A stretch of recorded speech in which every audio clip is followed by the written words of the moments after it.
Hello guys, para sa mga Bisaya ngunwan waray nga napakadi sa Manila. Kay may dadi dit kay unan nga kinamayla kamutla nimo gamiton.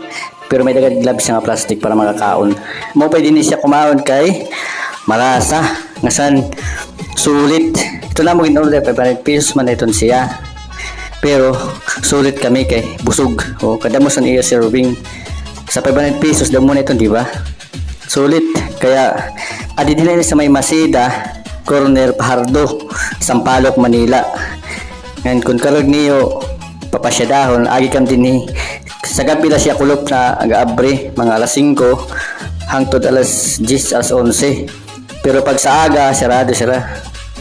Mao nga, kung karog niyo mag-try, mao pa din ni kumaon kay libre lahat ang juice. May juice din nga libre. Tapos may mga gulay-gulay, may